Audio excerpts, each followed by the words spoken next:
Welcome to Ryan's Running Reviews in partnership with Roadrunner Sports, and today we're taking a look at the Asics GT 2012. We're also going to compare it to last year's version to see what changed, and we also have the Asics Gel-Kayano 30 because this is basically the larger, thicker version of the GT 2000. Got a lot to talk about here. Let's run with it.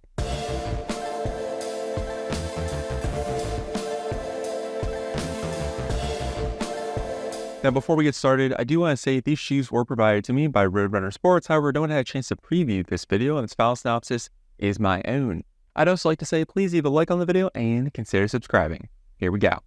The GT 2000 series is Asics' moderately cushioned stability running shoe. It's essentially the stability counterpart to the Gel-Cumulus, which is Asics' flagship neutral daily trainer. And it's great for people who want some guidance without having to have such a large midsole like we see here on the Gel-Kayano 30. There's also the GT-1000, which is essentially the budget version of the GT-2000. I realize that's a little bit confusing, but I hope that makes sense. This shoe costs $140 and does lose a little bit of weight. Last year on version 11, it came in at 9.7 ounces, and this year we're down to 9.5, which is pretty good for a stability shoe in this category. We also get a few more millimeters in the way of stack height, so thicker midsole and less weight, always a nice combination. On version 11, we had 31 and 23, and this year it's going to be 36 and 28 for that same 8mm drop. And if we compare that to the Kayano 30, this comes in at over an ounce heavier, weighing at 10.7 ounces. However, this sucker has 40mm in the heel and 30 in the forefoot for a 10mm drop. So if it's just the thicker, heavier shoe with a 10mm drop compared to the GT 2000's 8mm drop. Moving on to the upper, we do have a slightly different kind of engineered mesh compared to what we saw last year on the version 11.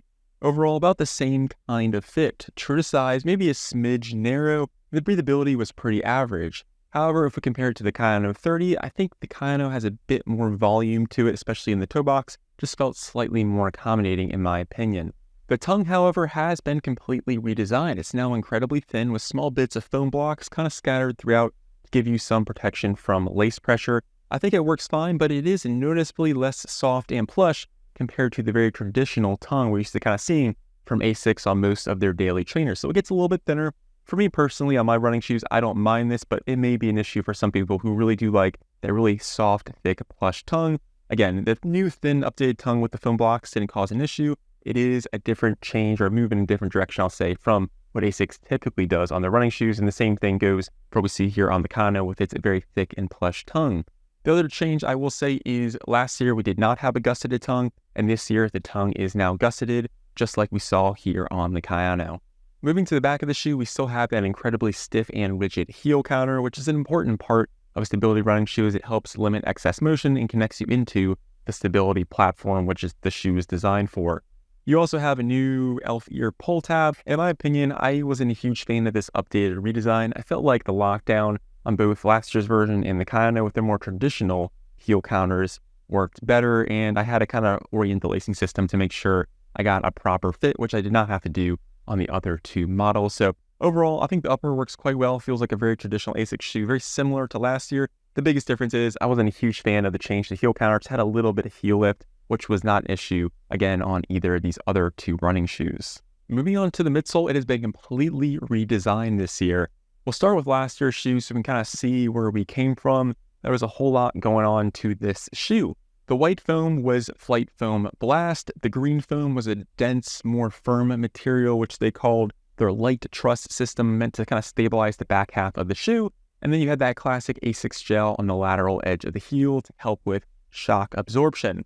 And if that wasn't enough, they also include something called 3D space construction, which means as they construct the midsole, internally there are geometric shapes printed inside that collapse in a strategic way to give you even more stability. So that kind of explains the GT 2011, last year's edition, and I think it worked quite well. A very stable running shoe, and I was quite happy with it. But Asics went back to the drawing board and completely changed the stability technology and cushioning method here on the 12th edition. And now we have a full-length, consistent Flight Foam Blast Plus midsole, which is noticeably softer compared to the old Flight Foam Blast midsole we saw last year. Now, they also added something called Pure Gel, so there's no gel along the lateral edge of the heel. It's now directly underneath your heel, and they did the same thing with the Cumulus and the Kayano. You don't necessarily feel it when you step into this shoe, but it does give you an extra layer or an extra material between you and the ground. As you run, helps with the overall shock absorption. They also updated the stability mechanism. There's no 3D space construction, no geometric shapes inside the midsole like we saw last year, and I couldn't feel it, and I didn't see any of that being printed on the spec sheets or informational material, so I'm fairly certain the entire midsole is a very consistent layer of Flight Foam Blast Plus.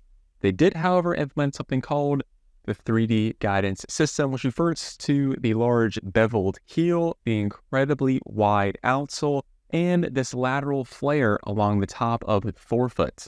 And while those elements to the 3D guidance system absolutely help to the overall stability of this shoe, there are also some other things that I want to talk about that aid in just the overall ride and guidance. The first is, if you look on the lateral side of the heel, you'll notice you have some sculpting or kind of cutouts, if you will, which does not exist on the medial side, which means you have easier compression towards the lateral edge compared to the medial side, which means it keeps you from overpronating or rolling inwards. They also have kind of a mini foam guide rail on the lateral side, which keeps you very connected into the platform, which adds in the overall lockdown and stability of the midsole itself. So essentially, all those different components kind of work together to create a very stable ride. And it's very unique in the way that there's no medial post like we see here with the Kayano 30, which has a similar thing. You have lateral sculpting, so it's a little bit easier compression on the lateral side. However, here on the Kayano, you had this kind of dense bit of green foam, which kind of acts as almost like a medial support or medial arch posting, however you want to phrase it, which again, completely different compared to the GT-2000, which doesn't have anything underneath the arch. It's all just Flight Foam Blast Plus. So it's a slightly different stability methodology compared to the Kayano, and completely different if we compare it to last year's version, the GT-2011. The Kayano also shares a lot of similarities. It's a much thicker, much bulkier shoe. It also has full-length Flight Foam Blast Plus. It has those mini foam sidewalls, an incredibly wide base, and a large heel, and then you have the lateral flare and everything, and they call this the 4D guidance system, and that extra dimension, if you will, is basically just like we talked about before, this kind of green, bouncy, dense foam that gives you a little bit more medial support. So the long and short of it is this is 4D guidance system, and the GT-2000 is the 3D guidance system, with the biggest difference being that you don't have this medial kind of bouncy green foam for that extra medial support like you see here on the Kayano. Moving on to the outsole, we still have a ton of rubber coverage here, which is great for durability. And yes, you still have AHAR Plus in the heel, which is that more dense, more durable rubber. As far as the surface area goes, if you line these shoes up, they are pretty comparable, if not identical. So the total amount of outsole surface area remains unchanged, which is good to see for a stability shoe.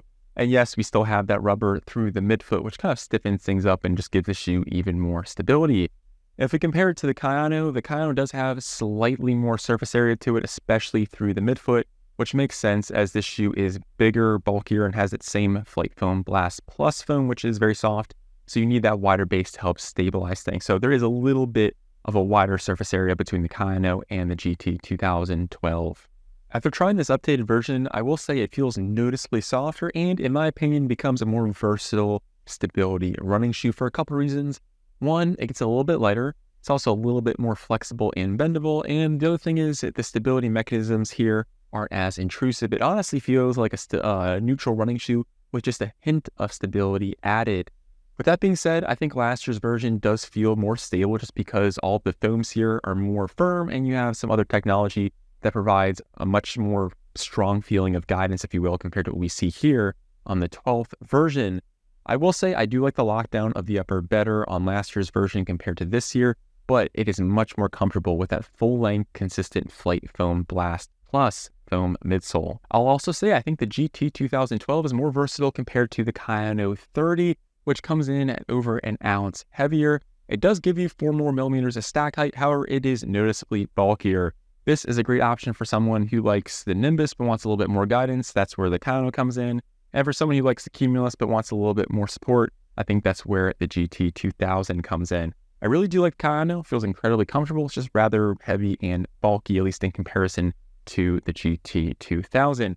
Really like the shoe. Incredibly comfortable. I think it's a good upgrade. The only thing I don't like is kind of the fit of the heel counter. It's Elf-ear pull tab. Just not a big fan. I think the classic heel counter, like we see on most Asics shoes, works really well, and I'm very happy with that. I'm not sure why they changed it here. But other than that, I think this is a solid option if you get the lacing system and lockdown just right. I think it performs quite well. So let me know down in the comments, what do you think of this updated GT-2000, and do you like the direction that Asics is going with their stability running shoes? I would love to hear from you. Well, I'm Ryan from Ryan's Running Reviews, and I'll catch you guys on the next one. Thanks.